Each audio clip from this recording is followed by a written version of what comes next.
کئی لوگ ایسے ہوتے ہیں وہ وسوسوں کا شکار رہتے ہیں، کسی کو کفریہ وسوسے آتے ہیں، گناہوں بھرے وسوسے آتے ہیں، تو یہ وسوسوں سے کس طرح سے چھٹکارا حاصل کیا جائے اور ایک پرسکون زندگی کس طرح سے گزاریں؟ دیکھیں اس میں دو مشورے ہیں. یہ بہت زیادہ پیش آنے والا مسئلہ ہے. ایک تو میں اس اعتبار سے پہلا مشورہ تو یہی دوں گا کہ اس پر آپ امیر اہل سنت کا ایک رسالہ ہے وسوسے اور ان کا علاج، یہ ایک سمجھ لیں کہ ایک روحانی اس کے اندر علاج سمجھ لیں کہ موجود ہے، کہ اس کے پڑھنے سے ہی انشاءاللہ اللہ نے چاہا تو آپ کا بہت سارا علاج ہو جائے گا. یہ کراماتی رسالہ ایک طرح سے، اس میں بہت اچھے انداز میں امیر اہل سنت نے اس کو بیان کیا ہے، تو لہٰذا اسے پڑھیں گے تو امید ہے کہ اس کے پڑھنے سے ہی آپ کا اکثر جو ہے نا وہ علاج تو ہو ہی جائے گا. دوسری بات دیکھیں، اس میں آپ 50 کام کر لیں، لیکن اصل جو اس میں اختیار ہے نا وہ آپ کا اپنا ہے. آپ اگر خود چاہیں گے نا کہ مجھے ان کا علاج کرنا ہے اور مجھے اس سے جان چھڑانی ہے تو آپ چھڑانے میں کامیاب ہو جائیں گے. آپ اپنا ذہن بنا لیں کہ میں نے کسی بھی طرح کے وسوسے آئیں ان کی طرف توجہ نہیں کرنی، چاہے وہ طہارت سے متعلق آئیں، چاہے وہ نماز سے متعلق آئیں، چاہے وہ ایمانیات سے متعلق آئیں، کسی اور سے متعلق آئیں، میں نے اس کی طرف توجہ نہیں کرنی. کیونکہ جب ایمان دینے والی ذات اللہ پاک کی اور اس کے حبیب صلی اللہ علیہ وسلم کے توسط سے ہمیں ایمان ملا ہے، نماز فرض کرنے والی، طہارت کو مقرر کرنے والی ذات اللہ تبارک و تعالیٰ کی نبی پاک صلی اللہ علیہ وسلم نے اسے ہمارے سامنے بیان فرمایا ہے. تو جب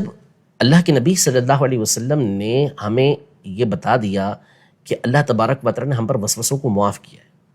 جب تک ہم اس کا عقیدہ اور نظریہ نہیں بنا لیتے اس وقت تک یہ ہمارے لیے معاف ہے. تو لہٰذا جب ان کی طرف سے اس کی معافی ہو رہی ہے تو پھر ہم کیوں خواہ مخواہ میں اپنے اوپر بوجھ ڈال لیں. ہوتا ہے اصل میں یہ ہے کہ کئی لوگ ایسے ہوتے ہیں کہ جو جان بوجھ کر اور قصدن،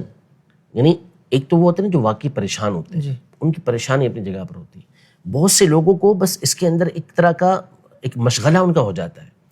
وہ سامنے والے کی بات کو سننے کو تیار ہی نہیں ہوتے بعض اوقات. اچھا ان کو سمجھایا جائے تو وہ ہماری بات کو سننے کی بجائے اسی وسوسے کی طرف وہ اپنے خیالات کے اندر ہی ڈوبے ہوتے ہیں. اب آپ ایک پوچھنے جس سے آئے ہیں وہ جب آپ کو بیان کریں تو پھر آپ اس کی بات کو تو سنیں، اس کی بات پر تو توجہ دینی، وہ اپنے اس کے اندر لگے ہوئے ہوں گے. بعض لوگ واقعی اس میں ایسے اکثریت پریشانی ہوتی ہے جن کے ساتھ یہ معاملات ہوتے ہیں، وہ علاج چاہتے ہیں اپنا. ہمارے پاس بہت اس طرح کے معاملات ہیں. ہم لوگ یہ کہتے ہیں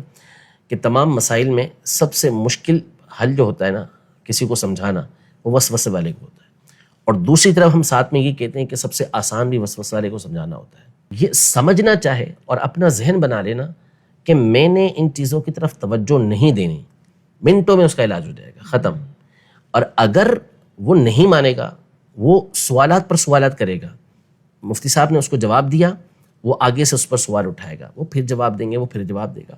سلسلہ ختم ہی نہیں ہوگا، چلتا ہی رہے گا. اصل یہ ہے کہ آپ اس کی طرف توجہ نہ دیں، آپ اپنی توجہ اس کی طرف سے ہٹا دیں. ہاں جب ایسا معاملہ آئے تو چونکہ یہ شیطان کی طرف سے ہے تو اس وقت اللہ کا ذکر آواز کے ساتھ کرنا شروع کر دیں. جب آپ اللہ اللہ بولیں گے یا اللہ اکبر بولیں گے یا لا حول ولا قوت الا باللہ یہ پڑھیں گے تو انشاءاللہ امید ہے کہ یہ سارا سلسلہ آپ کا ختم ہو جائے گا. جیسے ہی خیال آئے آپ ہٹا رہی، نو ڈاؤٹ کہ اس کے اندر تکلیف آپ کو ہوگی، نہیں ہٹیں گے خیالات، کیونکہ شیطان ظاہر ہے کہ ہمارا کھلا دشمن ہے اور اسی کی طرف سے یہ ساری چیزیں ہو رہی ہوتی ہیں، اور وہ ہماری رگوں کے اندر خون کے ساتھ دوڑ رہا ہوتا ہے، اس کو یہ قدرت حاصل ہوتی ہے، تو وہ آپ کو نہیں کرنے دے گا. لیکن آپ کو کرنا پڑے گا. جس کو کہتے ہیں نا میں کر کے دکھاؤں گا، جس کو کہتے ہیں مرد کا بچہ بننا، کہ میں مرد ہوں، میں کر کے دکھاؤں گا، تو اگر یہ سوچ آپ بنا لیں گے کہ مجھے بس اس سے جان چھڑانی ہے تو پھر آپ چھڑانے میں کامیاب ہو جائیں گے. اور اس کا طریقہ یہی ہے کہ آپ بس جو اپنے طور پر یہ ذہن بنا لیں کہ مجھے ان چیزوں کی طرف توجہ دینے کی ضرورت نہیں ہے. صحابہ کرام علیہم رضوان نے بارگاہ رسالت میں عرض کیا رسول اللہ صلی اللہ علیہ وسلم ہمیں ایسے ایسے وسوسے، ایسی ایسی باتیں دل میں آتی ہیں اللہ پاک کے بارے میں کہ اس کو زبان پہ لانے سے بہتر ہم سمجھتے ہیں کہ ہماری زبانیں جل جائیں. حضور پاک صلی اللہ علیہ وسلم نے فرمایا کہ اوکذالک، اس طرح یہ معاملہ ہے. انہوں نے عرض کی کہ ہاں، تو فرمایا ذاک صریح الایمان، یہ تو ایمان ہے، تمہارے دل کے اندر اس طرح کی باتیں آ رہی ہیں. کیونکہ پھر اس کو علماء نے سمجھایا کہ شیطان جو ہے یہ وہیں ڈاکہ ڈالتا ہے، جو ڈاکو ہوتا ہے وہ ڈاکہ وہاں ڈالتا ہے جہاں پر مال ہو، تو شیطان پھر وہاں ڈاکہ ڈالتا ہے جہاں ایمان ہو. تو جس کے دل میں ایمان ہے اسی کے دل کے اندر تو ایسی باتوں کو وہ ڈال رہا ہے. تو آپ اس سے پریشان نہ ہو، آپ بس یہ ذہن بنا لیں کہ مجھے ان کی طرف توجہ نہیں کرنی، کیونکہ اللہ اور اس کے رسول نے مجھے اس پر معافی عطا فرمائی ہے. اس سے اندازہ لگائیں آپ کہ اگر کوئی شخص اس بات کا اعتقاد رکھتا ہے کہ بغیر وضو کے نماز پڑھنا جائز ہے، یعنی بغیر طہارت کے وضو نماز پڑھنا جائز ہے، تو اس کو کفر قرار دیا گیا، کیونکہ اللہ پاک نے طہارت فرض قرار دی اور یہ بندہ یہ کہے کہ طہارت کے بغیر جائز ہے۔ لیکن اگر کوئی شخص وسوسے کے اندر یوں مبتلا ہو کہ اس نے وضو کیا اور اب اس کو خیال آتا ہے کہ پتہ نہیں میرا وضو ہے یا نہیں ہے، وسوسے میں مبتلا ہو گیا، تو عبداللہ ابن مبارک رحمۃ اللہ تعالیٰ علیہ جو امام اعظم رحمۃ اللہ تعالیٰ کے شاگرد ہیں، وہ فرماتے ہیں تم شیطان کو کہہ دو، یہ جامع ترمذی کے اندر موجود ہے، اور کتابوں میں موجود ہے، تم شیطان کو کہہ دو میں بے وضو پڑھتا ہوں۔ اللہ اکبر۔ اب اس سے بڑھ کر اور کیا ہوگا کہ بندہ جو ہے یہ شیطان کو یہ کہہ دے، یہاں تک اجازت دے دی شریعت مطہرہ نے۔ تو اس لیے آپ اس کی طرف توجہ نہ دیں، بس یہ ذہن بنا لیں، ایک تو میرے سنت کا رسالہ پڑھنا ہے، دوسرا توجہ نہیں دینی، تیسرا یہ کہ جب اس طرح کا معاملہ ہو تو اپنی توجہ دوسری طرف لے جا کر اللہ پاک کا ذکر کرنا شروع کر دینا ہے۔ یہ بار بار ہوگا، بار بار ہوگا، انشاءاللہ ایک وقت آئے گا کہ ساری چیزیں چلی جائیں۔